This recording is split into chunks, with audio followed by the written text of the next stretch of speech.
So I'm heading to my car, done with work for the day. I'm gonna go work out at the gym. I need to ask about getting my mom added, like a family deal kind of thing. The gym's only like a mile and a half away from our house, so that'll be great for her, especially in the winter when it's cold. I mean, for Californians, it's cold here. And then I need to go to the Apple store to go pick up my have a replacement adapter, power adapter, because mine stopped working. So I need to go pick that up. But I'll be listening to The K by Theodore Taylor. And for the Now That's What I Call Summer Readathon, that is the book that I did not get to read as a kid. So it was read in like the GATE classes. Apparently you had to be a smart kid to get to read that book. And I always thought it looked really interesting. The cover looked really interesting. Kind of like an adventure story. I think the kid gets like stranded on a island kind of thing. But it takes place in Curacao, or off the shores of Curacao, I guess, during World War II, as Germany attacked Curacao, I imagine, for resources, I think, because our main character is the son of an oil man. So that is what I'm headed to go do. So it's now about 9:30 on Saturday night, and I just did a super rambly version of hopefully what will be, this will be a more concise way of putting it all. So I finished The K on my way back from getting the adapter from the Apple store today, and really loved it. Loved it as a story, loved like the adventure. I loved the characters of Philip, who is our main character, an 11-year-old white American boy, and then Timothy, who is I can't remember if he's from Curacao or if he was from, I think he was actually set from somewhere else, but he's described as a very, very dark black man. And he speaks in the kind of a Creole, Calypso Creole dialect. And so this is where I have some mixed feelings, because the purpose of the book, the purpose behind Theodore Taylor, the author, writing it, because at the end of this book, or at the end of the audiobook, was an interview with him. And boy, he sounds like a salty sailor. But he's talking about basically the purpose of him writing this book, that it was kind of based on a true story, where there was this 11-year-old boy who was on the stern of a boat as they were trying to escape so they wouldn't be attacked by the Nazis, but then a German sub missile or torpedo hits it, and then the boy ends up in the water. So it starts off from there. But then there are two actual people that he knows in life. One, this black man named Robert from St. Croix that he knew in his sailing days, who he based the character of Timothy off of. And then there was this boy when he was growing up, I want to say he said South Carolina, who was just brought up to be very, very racist. And as a young boy, he just had real hatred in his heart for black people. And so Theodore Taylor wanted to kind of fictionalize these two and change the boy, have the Timothy character change the Philip character, essentially because of the circumstances they get put in. And they end up on a life raft together and then on a deserted island, and something happens physically to Philip that he is even more in a vulnerable place, and so that he really has to rely on Timothy, who's like a 70-ish year old black man. So I love the story. I love the adventure of it, and the character building, and the way that the circumstances and the relationship with Timothy change Philip. The part that really is unsettling to me is the way that Timothy is described multiple times, especially towards the beginning of the book. He's described as like a scary, big, ugly black man with huge lips or something like that. And it's like 2 or 3 times that kind of those words are used. And I know, I understand his purpose behind doing it. I don't think that if he was writing that book now, that maybe he would write it that way or even be allowed to write it that way. I don't know. But I just imagine, like, the one black kid in class, full of a classroom full of people who don't look like him, and then this other person who somewhat resembles him is being described this way, all in an effort to kind of teach the white kids about racism. So that's the part that just doesn't sit right with me. And I hate the idea of banned books, but I also hate the idea of that one black kid in class having to listen to that and kind of being the butt of the lesson, I guess. I don't know how else to put that. But yeah, so that part, like, I can understand why this is such a touchy book and why it has been banned. As much as I don't like the idea of banning books, it's more like I wish there weren't banned books, but if I was a teacher, I probably would not choose to use this book to teach from. I guess that's as much as I love the book, and I'm not saying that kids shouldn't read the book. But I maybe in a classroom setting, I don't know. There are other people whose job that is to figure out, and parents who are making that decision. And I'm neither a teacher nor a parent, but I'd love to know if you have, like, any thoughts on kind of these older stories that maybe teach about racism, are used to teach about racism, or are just wonderful works of literature which include racism because they're of their time, but then kind of subjecting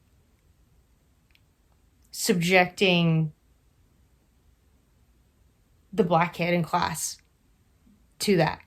And I say the black kid in class just because of where I grew up, where I'm from.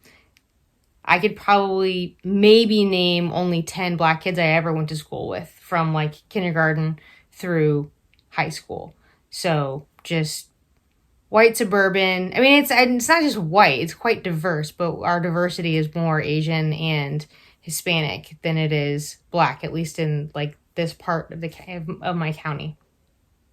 So anyway, I feel like I got into like muddy waters there, but Muddy Waters, great musician. Anyway, so Muriel Spark, Loitering with Intent. Not very far in this, just because I've been screwing around watching. I watched Mulan, so I felt like that was like a 90s thing to do. Watch a Disney movie. Mulan wasn't one that I watched much growing up because I was like 15 when it came out, so I wasn't watching a lot of Disney movies at that age anyway. But I watched that one, and so I've only read a little bit of this, but I'm really liking it so far. And our main character, Fleur, is like hilarious. She's just like sarcastic and just kind of like purposely like messes with this other like female employee of Sir Quentin. And this whole, like, the whole concept of this autobiographical association is hilarious. Like, there's this group of 10 top secret people, whatever, and they're, like, writing their autobiography, but then she's basically, like, writing it too. Like, takes their work and then writes the autobiography. I don't know. It's kind of funny. It's really weird. I'm really interested to see where this goes and to see kind of what Muriel Sparks' commentary is through this very just kind of sarcastic character, Fleur. So I'm going to stop rambling. I think that was actually a much more concise version than the first take of this was. So if you thought that was long, just be glad that I redid it. I'll talk to you in the morning.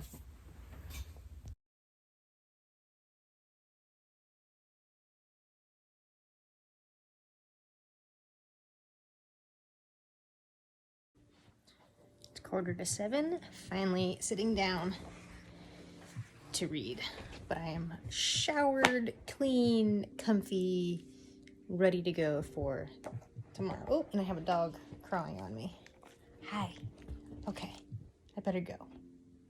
So I read about 40 pages in Loitering with Intent, and I'm both really enjoying it, but also sometimes struggling and having to reread parts.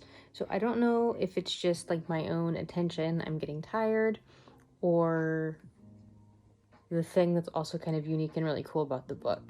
So our main character, Fleur Talbot, is a writer. Before she gets this job working for Sir Quentin at the Autobiographical Association, she's writing this book called War Ender Chase. War Ender Chase is the main character. And it's like life is imitating art. So there's like starting to be parallels between this novel that she's writing and then these things that are going on with like Sir Quentin and this band of merry men, this group of egotistical people that he's formed as the Autobiographical Association. So he and Fleur as well are like helping them write their autobiographies, but they're a bunch of just like weird egomaniacs who seem to be really out of touch with like the actual world. And so we're getting like parts of the real world that's happening with these characters in the Autobiographical Association, but then we're also getting elements of what Fleur has written or is writing in War Ender Chase, and like the lines are starting to blur, and so I'm finding it really interesting, and I love just the ridiculous egomaniacal characters, and then just how like I don't know, nonplussed, I guess, Fleur is. Also, she's become really close with Edwina, who is Sir Quentin's like 90-something-year-old mother, and like she's intermittently senile and very with it. And I'm enjoying that character. She reminds me a bit of my great grandma, actually, and just how bold she'll be about things. And then she's just wetting herself. My grandma didn't do that, but yeah, that's all I have to say about that. It's about 20 to 9. I think I'm probably gonna take this to bed with me and probably won't make it very much further, but I just got to the end of a chapter, and so it was a good place to stop. So hopefully I'll get a bit more of this read at some point tomorrow before I actually edit this vlog, actually extending mid-month book bash until Monday, but I don't know how much time I'm actually gonna have for pleasure reading tomorrow, so hopefully I'll get some more until I'm tired, because I just keep repeating myself. Good night. Good morning. It's Monday morning. It's about 10 to 9, and I've finished up a couple hours of work for the day, and I'm headed to the gym, just a couple minutes away. So I just wanted to share, so normally, not every single time, but most days before I work out, I just have a small Rice Krispie treat. It's 90 calories. It's kind of like almost like a pre-reward for getting to the gym. And if I haven't had anything to eat in several hours, it's just like the right amount of food to kind of make my stomach not feel too empty, or I'm not thinking about being hungry. It's not too much where it's going to be too much in my stomach to work out, all that, right? And it's only 90 calories and it fits into my day, right? So I was at CVS, where I normally can pick them up on sale, like a box of 8 on sale, and they happen to have on clearance with them Cinnamon Toast Crunch treats. There's also what's the other one? Like s'mores cereal or something like that, and Cheerios. So I went with this. I like the cinnamon, flavor. Cinnamon Toast Crunch was my husband's favorite cereal. So I thought I'll give it a try. I tasted it, and it basically tastes like very slightly sweet, a hint of cinnamon cardboard. It's 10 more calories, not a big deal, but it's 10 more calories than the Rice Krispie treat, and just all the disappointment. So yeah, I'll be having a Rice Krispie treat, and maybe I can pawn those off on the kids on Wednesday. But I ended up reading in the middle of the night last night. Every now and then I just have a terrible night of sleep where I fall asleep fine, and then I wake up at some point in the middle of the night and can't go back to sleep. So I ended up reading Loitering with Intent, maybe 20 pages or so more. The plot is a bit middling at the moment. I think we're going somewhere soon. We're really setting up the characters and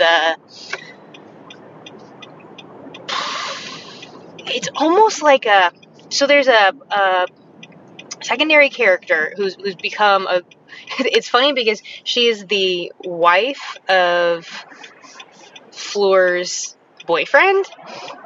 So her name is Dottie, and they're like friends now, and she's become part of the Autobiographical Association.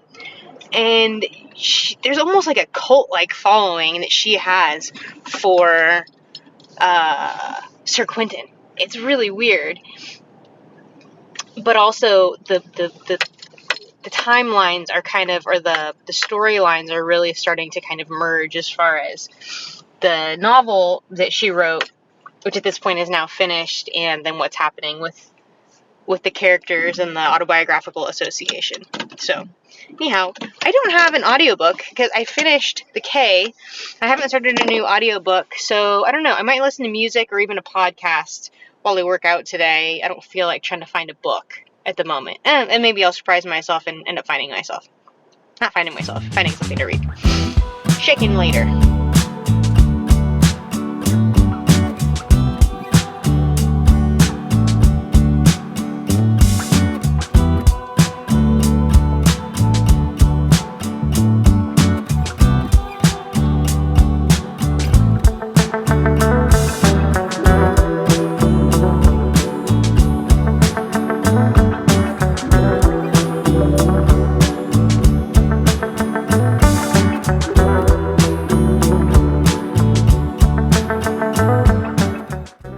So, it's going on 1 o'clock on Monday afternoon. I am having a very Monday. My Monday kind of started a Sunday night, actually, with just some correspondences that came in, and, I kind of didn't stick to my boundaries and allowed myself to read some messages or some emails that I should have waited until it was actually like the appropriate time to deal with them. So that wasn't great. And now it's just a really packed day on top of it.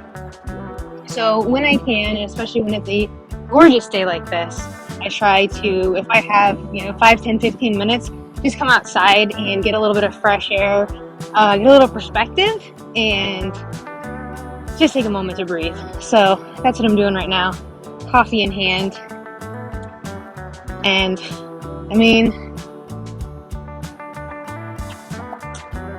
when you've got this to walk through, it's not all that bad, right?